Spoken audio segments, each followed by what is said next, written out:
రాజమండ్రి మాజీ ఎంపీ అలాగే ఇక్కడ వైసీపీకి సంబంధించిన జాతీయ అధికార ప్రతినిధి మార్గాని భరత్రామ్ ఆధ్వర్యంలో బీసీల రౌండ్ టేబుల్ సమావేశం అయితే నిర్వహించడం జరిగింది. అలాగే చెట్టిబల్జీలకు సంబంధించిన అనేక మంది నాయకులు అయితే పాల్గొన్నారు. ప్రస్తుతం మార్గాని భరత్రామ్ గారితో మాట్లాడదాం. సార్ చెప్పండి,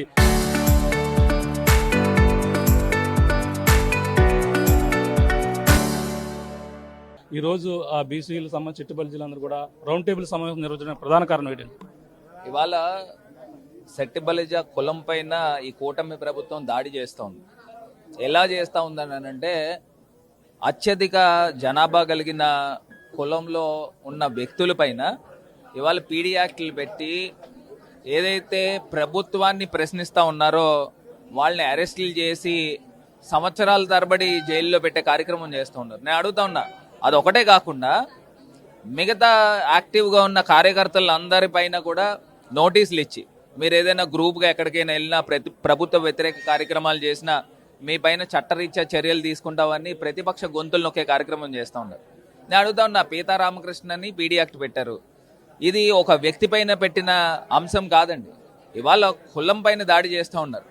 ఇక్కడ స్థానికంగా ఉన్న ఈవీఎం ఎమ్మెల్యే పరిస్థితి ఏ రకంగా ఉందో సాక్షాత్తు ముఖ్యమంత్రి గారు చూడాలి.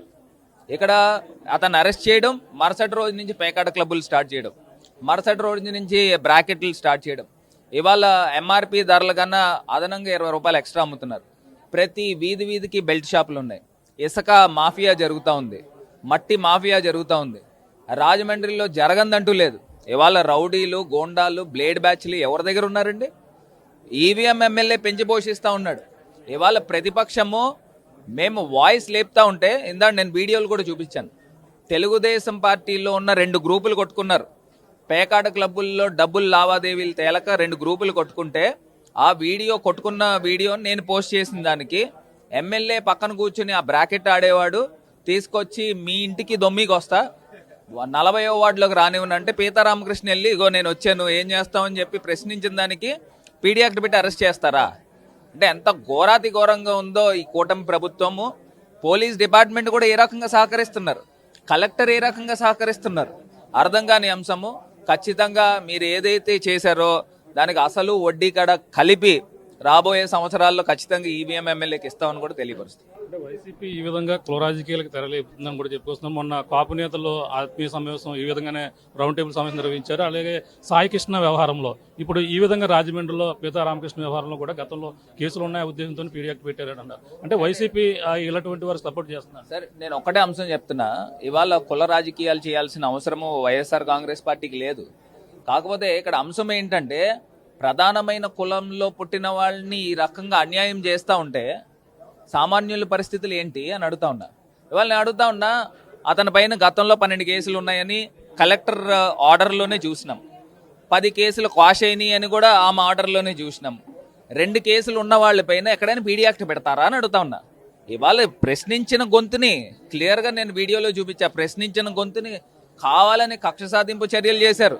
ఇప్పుడు 10 కేసులు విత్డ్రా అయినాయి అంటే అటు కోర్టు కానీ ఇటు పోలీస్ డిపార్ట్మెంట్ కానీ ఇవాళ క్వాష్ చేసిన తర్వాత ఏ రకంగా పెడతారని అడుగుతాను. అసలు పీడీ యాక్ట్ అంటే అర్థం ఏంటి అని అడుగుతున్నా. వీళ్ళు ఏదైనా డెకాయిడ్సా లేకపోతే సంఘ విద్రోహ శక్తుల ల్యాండ్ గ్రాబర్సా? దాంట్లో 6 అంశాలు ఉన్నాయి. అందులో ఏది కూడా అట్రాక్ట్ కాదే. ఇవాళ ప్రభుత్వం చేసే తప్పుల్ని ప్రశ్నించే అంశంలో భాగంగా కేవలము ఎమ్మెల్యే ఒత్తిడితో ఇవాళ పీడీ యాక్ట్ పెట్టి సంవత్సరం పాటు జైల్లో పెట్టారు. ఖచ్చితంగా న్యాయస్థానాలపైన మాకు నమ్మకాలు ఉన్నాయి. ఖచ్చితంగా కోర్టుని అప్రోచ్ అవుతాము.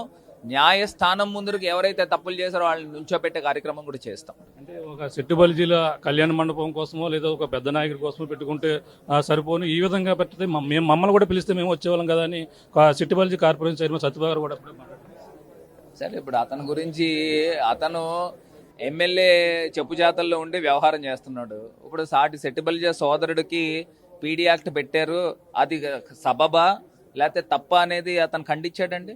ఇవాళ అతను చేసిన తప్పు ఏంటంటే మరి 10 కేసులు ఎందుకు ఉపసంహరించుకున్నారండి? అతనిలో సత్ప్రవర్తన ఉంటేనే కదా ఉపసంహరించుకుంటారు కోర్టు కానీ లేకపోతే పోలీస్ డిపార్ట్మెంట్ కానీ. అవన్నీ కూడా గతంలో కూడా రౌడీ షీట్ తీశారు. రౌడీ షీట్ తీసినప్పుడు హైకోర్టు కూడా ముట్టుకాయలు వేసింది.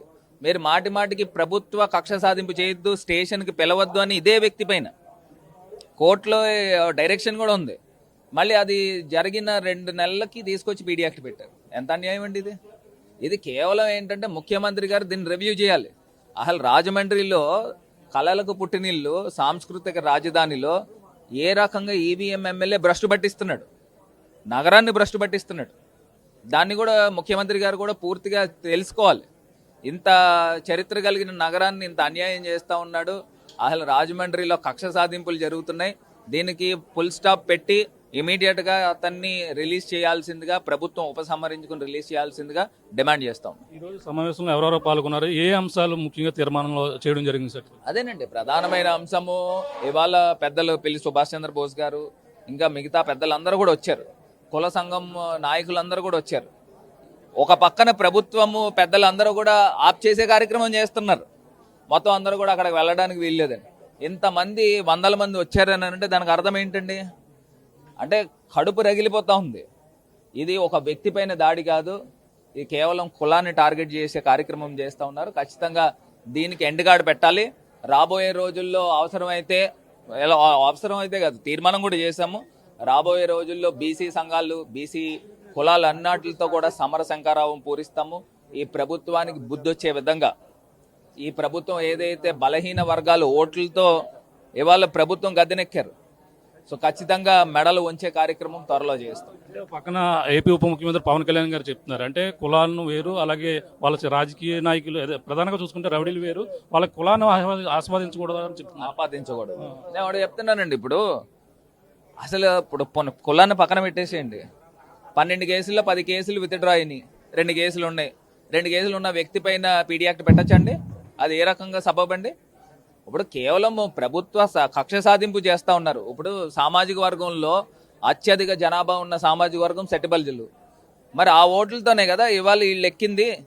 మరి అదే రకంగా కులాన్ని అనగదొక్కే కార్యక్రమం చేస్తున్నాడు. ఇక్కడ స్థానికంగా ఎమ్మెల్యే కుటుంబము 18 సంవత్సరాల నుంచి పదవుల్లో ఉన్నారు.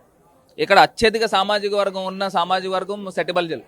మరి అలాంటి వర్గాన్ని నొక్కే కార్యక్రమం చేస్తూ అతను చెప్తున్నాడంటే హుకుం జారీ చేస్తున్నాడు.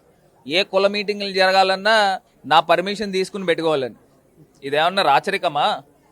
ఇదేమన్నా అతని జాగీరా అని అడుగుతా ఉన్నాం.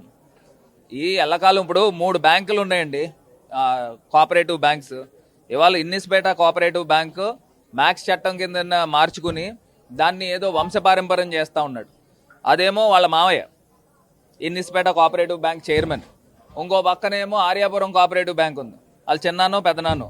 దానికి వీళ్ళు ఏదో ఊర్లు పంచుకున్నట్టు, దొంగలు ఊర్లు పంచుకున్నట్టు ఇవాళ రాజమండ్రిలో ఉన్న ప్రజల ఆస్తుల్ని వీళ్ళందరూ కూడా పంచుకునే కార్యక్రమం చేస్తూ ఉన్నారు. ఇది ప్రజలు గమనించాలి. ఖచ్చితంగా వీళ్ళు మెడలు ఉంచే కార్యక్రమం త్వరలోనే ఉంది. ఇది పరిస్థితి. ఈ రోజైతే మాజీ ఎంపీ మార్గాని భరతరామ్ ఆధ్వర్యంలో ఈ రోజైతే రౌండ్ టేబుల్ సమావేశం జరిగింది. అలాగే ముఖ్యంగా చిట్టిబల్జీలు సామాజిక వర్గం మొత్తం అందరూ కూడా పాల్గొన్నారు. ముఖ్య అతిథిగా రాజ్యసభ సభ్యులు అయితే ప్రస్తుతం అయితే పిల్లి బోస్ గారు కూడా పాల్గొన్న పరిస్థితి. అలాగే ముఖ్యంగా చిట్టిబల్జీని ఉద్దేశపూర్వకంగా ఈ విధంగా పీడీ యాక్ట్లు పెట్టి, అలాగే పీతా రామకృష్ణ అనే వైసీపీకి సంబంధించిన నాయకుడిని అయితే ఈ విధంగా ఉద్దేశపూర్వకంగా అరెస్ట్ చేశారు. ఇది ఒక వ్యక్తిపై జరిగినటువంటి కేసు కాదు, ఇది ఒక వ్యక్తిపై జరిగినటువంటి దాడిగా చూడడం లేదు. అలాగే వైసీపీని సంబంధించినటువంటి ప్రతి ఒక్కరిపై కూడా కేసులు పెట్టి వేధిస్తున్నారు. అలాగే సెట్టిబల్జీ సామాజిక వర్గంపై మొత్తం జరిగినటువంటి ఒక దాడిగా పరిగణించి మేమంతా కూడా ఈ విధంగా సమావేశం అవ్వడం జరిగింది. అలాగే ముఖ్యంగా స్థానిక ఎమ్మెల్యే అయితే ఇప్పుడు ఈ విధంగా తప్పుడు కేసులు పెట్టి ఈ విధంగా హింసిస్తున్నారంటూ, అలాగే రాజమండ్రిలో అరాచక పాలన సాగుతుంది, కూటమి పాలనలో ఈ విధంగా ఉద్దేశపూర్వకంగా అనేక కేసులు పెడుతున్నటువంటి పరిస్థితి ఉంది. ఏదేమన్నా దీన్ని ముఖ్యంగా దీన్ని అయితే ప్రస్తుతం అయితే ఖండిస్తున్నాం. బీసీలకు సంబంధించినటువంటి నాయకులందరూ కూడా పాల్గొని త్వరలో దీనికి సంబంధించిన వాటిపై ఒక కార్యాచరణగా ముందుకు వెళుతున్నాం. వైసీపీ కుల రాజకీయాలకైతే మద్దతు తెలుపుతూ ఇప్పుడైతే ఏదైతే జరుగుతున్నటువంటి దానిపై అతనిపై పెట్టినటువంటి కేసులన్నీ కూడా ఉపసంహరించుకోవాలంటూ కూడా రాజమండ్రి మాజీ ఎంపీ మార్గాని భారత్ అయితే కోరుతున్న పరిస్థితి ప్రధానంగా ఉందని చెప్పాలి. ఇప్పుడున్న తాజా పరిస్థితి. కెమెరా అనిల్తో ప్రకాష్ RTV రాజమండ్రి.